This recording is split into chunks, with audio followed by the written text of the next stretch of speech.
ಈ ರಾಜ್ಯದ ಮೊಟ್ಟ ಮೊದಲನೇ ಗೃಹ ಮಂತ್ರಿ ಹೋಮ್ ಮಿನಿಸ್ಟರ್ ಸಾಹೇಬ್ ಪ್ರಿಯಾಂಕ್ ಖರ್ಗೆ ಅವರಾಗ್ಯಾರ.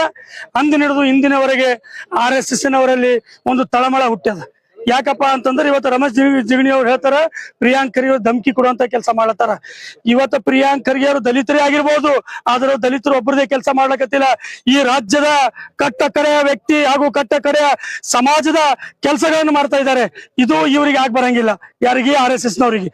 ಅದ್ರ ಸಲುವಾಗಿ ಪ್ರಿಯಾಂಕ್ ಖರ್ಗೆ ಅವರು ಬಾಯನ್ನು ಹತ್ತಿಕ್ಕುವಂತ ಕೆಲಸ ಈ RSS ಅವರು ಬಿಜೆಪಿದವರು ಮಾಡ್ಲಕತ್ತಾರ. ಈಶ್ವರಪ್ಪ ಅವರಾಗಿರ್ಬೋದು, CT ರವಿ ಅವರಾಗಿರ್ಬೋದು, ನಿಮ್ಮಪ್ಪ ಮಾಡಿಲ್ಲ ನೀ ಏನ್ ಮಾಡ್ತೀಯ ಅಂತ. ನಿಮ್ಮಪ್ಪ ಏನ್ ಮಾಡ್ತೀನಿ ಮೊದಲು ಅದನ್ನು ತಿಳ್ಕೊ CT ರವಿ ಅವರೇ.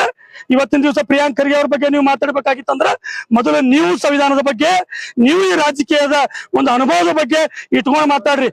ಬಾಯಿದಂದ್ರೆ ನಿಮ್ ಬಾಯಿಗೆ ನಾಲ್ಗಿಗೆ ಎಲುಬಿಲ್ಲ ಅಂತೇಳಿ ಮನಬಂದಂತೆ ಪ್ರಿಯಾಂಕ್ ಖರ್ಗೆ ಅವ್ರ ಬಗ್ಗೆ ಮಾತಾಡಿದ್ರ ಈ ರಾಜ್ಯದ ಜನತೆ ಸುಮ್ ಕುಂದ್ರಂಗಿಲ್ಲ. ಯಾಕಪ್ಪ ಅಂದ್ರೆ ಪ್ರಿಯಾಂಕ್ ಖರ್ಗೆ ಅವರು ಎತ್ತಿರೋದು ರಾಜ್ಯದ ಇಶ್ಯೂ ಅಲ್ಲ, ಇದು ನ್ಯಾಷನಲ್ ಇಶ್ಯೂ ಅದ. ಇದು ಈ ರಾಜ್ಯದ ಹಾಗೂ ರಾಷ್ಟ್ರದ ಏನ್ RSS ಅವರು ಕೋಮಗಲ್ಭೆ ಎಬ್ಬಿಸುವಂತ ಕೆಲಸ ಮಾಡ್ಲಕತ್ತಾರ. ಆ ಒಂದು ಹತ್ತಿಕ್ಕುವಂತ ಕೆಲಸ ಪ್ರಿಯಾಂಕ್ ಖರ್ಗೆ ಅವ್ರು ಮಾಡ್ಲಕತ್ತಾರ. ಈ ನೆಹರು ಅವರು ಮಾಡಿದ್ರು, ಲಾಲ್ ಬಹದ್ದೂರ್ ಶಾಸ್ತ್ರಿ ಅವ್ರು ಮಾಡಿದ್ರು, ಅಂತ ಅದು ಬಿಟ್ಟು ಮೂರನೇ ವ್ಯಕ್ತಿ ಇವತ್ತು ಪ್ರಿಯಾಂಕ್ ಖರ್ಗೆ ಅವ್ರು ಮಾಡ್ಲಕತ್ತಾರ. ಈ ಒಂದು ಹತ್ತಿಕ್ಕುವಂತ ಕೆಲಸ ಏನು ನೀವು ಬಿಜೆಪಿ ಅವ್ರು ಮಾಡ್ಲಕತ್ತೀರಿ, ಅದು ನಡೆಯಂಗಿಲ್ಲ. ಅವ್ರ ಜೊತೆಯಲ್ಲಿ ಕರ್ನಾಟಕದ ಮೂಲೆ ಜನ, ಭಾರತ ದೇಶದ ಮೂಲೆ ಜನ ಇವತ್ತಿನ ದಿವಸ ಪ್ರಿಯಾಂಕ್ ಖರ್ಗೆ ಅವ್ರ ಜೊತೆ ನಾವೆಲ್ಲರೂ ಇದ್ದೀವಿ. ಸರ್ಕಾರಕ್ಕೆ ಏನೈತಿ ಅದು ಪ್ರಿಯಾಂಕ್ ಖರ್ಗೆ ಅವರಿಗೆ ಕೂಡಲೇ ಇವ್ರೇನು ಧಮಕಿ ಕೊಡುವಂತ RSS ಅವರು ಮತ್ತ ಬಿಜೆಪಿದವ್ರು ಮಾಡ್ಲಕತ್ತಾರ. ಪ್ರಿಯಾಂಕ್ ಖರ್ಗೆ ಅವರಿಗೆ SPG ಫೋರ್ಸ್ ಕೊಡ್ಬೇಕನ್ನೋ ಮಾತನ್ನ ಹೇಳತ್ತೀನಿ.